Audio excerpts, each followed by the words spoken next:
ఈరోజు దౌలతాబాద్ మండల్లో ఏదైతే కళ్యాణ లక్ష్మి చెక్కుల పంపిణీ కార్యక్రమంలో అనాధికారికంగా వార్డు మెంబర్ కానటువంటి వ్యక్తులు ఈరోజు చెక్కులు పంపిణీ చేయడం జరిగింది.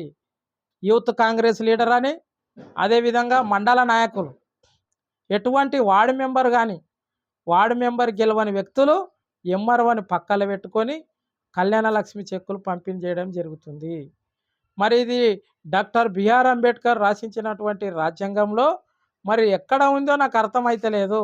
అనాధికారికంగా వచ్చి రైతు వేదిక స్టేజ్ మీద ఉండి ఎంఆర్ఓ గారిని పక్కకెట్టి వాళ్ళు కళ్యాణ లక్ష్మి చెక్కులు పంపిణీ చేస్తున్నారంటే సీఎం రేవంత్ రెడ్డి గారు, అక్కడ షాడో ఎమ్మెల్యే అయినటువంటి తిరుపతి రెడ్డి గారు, మరి కొడంగల్ నియోజకవర్గంలో అనుముల రాజ్యాంగం నడుస్తుందా, కాంగ్రెస్ల రాజ్యాంగం నడుస్తుందా?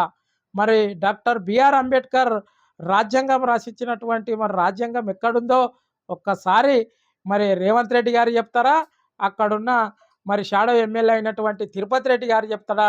సమాధానం చెప్పాల్సింది కోరుతున్నాం. అదేవిధంగా ఈరోజు దౌలతాబాద్ మండలంలో కళ్యాణ లక్ష్మి చెక్కులు ఎంఆర్ఓ గారికి ఒక్కటే హెచ్చరిస్తున్నా, ఎంఆర్ఓ గారు మీ చేతుల మీద అధికారులన్నా చెక్కులు ఇవ్వాలి, లేదంటే నిన్న గెలిచినటువంటి సర్పంచ్ల చేతుల మీద అన్నా చెక్కుల పంపిణీ చేయాలి. మరి ఇటువంటి చెక్కులు అనాధికారికంగా చెక్కులు ఇస్తుంటే మీరు చెక్కుల్లో ఎంత కమిషన్లు తీసుకుంటున్నారు? మరి ఆర్డీఓ గారు, కలెక్టర్ గారు మీరు అక్కడ మరి అధికారికంగా లేకుండా మరి కాంగ్రెస్ నాయకులతో చెక్కులు ఎలా పంపిణీ చేస్తారో ఒక్కసారి మేము రాజ్యాంగబద్ధంగా అడుగుతున్నాం.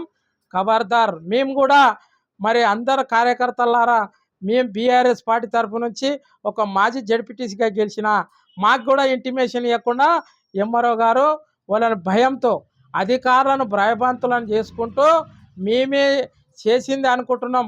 ఆ ముగ్గురు నాయకులకు చెప్తున్నా, మీరు వార్డు మెంబర్ గెలవని వ్యక్తులు కూడా ఈరోజు కళ్యాణ లక్ష్మి చెక్కులు ఇస్తున్నారంటే మా మండల్లో చిగ్గుచేటు అని మనవి చేస్తున్నా. మీరు కావాలంటే చూడండి, ఎంఆర్ఓ గారిని పక్కకెట్టారు. ఇంకో ఈయన ఎంఆర్ఓ, ఈయన ఏది పింక్ షర్ట్ వేసుకున్నాడు ఎంఆర్ఓ. మరి ఇక్కడ యూత్ లీడర్, ఈయన మండల్ లీడర్, వీళ్ళకి ఎటువంటి ప్రోటోకాల్ లేదు, ఎటువంటి ప్రోటోకాల్ లేదు. కానీ ఇక్కడ కళ్యాణ లక్ష్మి చెక్ ఇస్తున్నాడు. మరి నేను ఏమంటున్నా, అక్కడున్న ఎంఆర్ఓ గారు మరి మీరు కళ్ళుండి మరి లేనట్లు చూస్తున్నారా? మరి అధికారులు గుడ్డి నిద్రపోతుర్రా? మరి ఏం చేస్తుర్రో నాకు అర్థమైతలేదు. ఈ అధికారికంగా మరి ఎందుకు సీఎం రేవంత్ రెడ్డి గారు, తిరుపతి రెడ్డి గారు మరి ఎందుకు మరి సర్పంచులను ఎన్నికలు చేసిర్రు? మరి నిన్న మనం గెలిచినటువంటి సర్పంచులను వార్డు మెంబర్ల చేతుల మీదకి ఇప్పిస్తే అయిపోతుంది కదా. మీకు టైం లేకుంటే మరి కడా ఆఫీసర్ ఉన్నాడు, ఆయన చేతుల మీదుగా ఇప్పియాలి. కానీ మరి ఎటువంటి ప్రోటోకాల్ లేకున్నా యూత్ కాంగ్రెస్, మరి అదే మండల నాయకులు, కాంగ్రెస్ అధ్యక్షులు, ఈయన జిల్లా ఏదో నాయకులు మరి ఇలా చేతుల మీదుగా కళ్యాణ లక్ష్మి ఇస్తే మరి ఇక్కడ ఎంఆర్ఓ గారు నిలబడి వాళ్ళ భయంకి నిలబడి ఊకే చూస్తున్నాడు.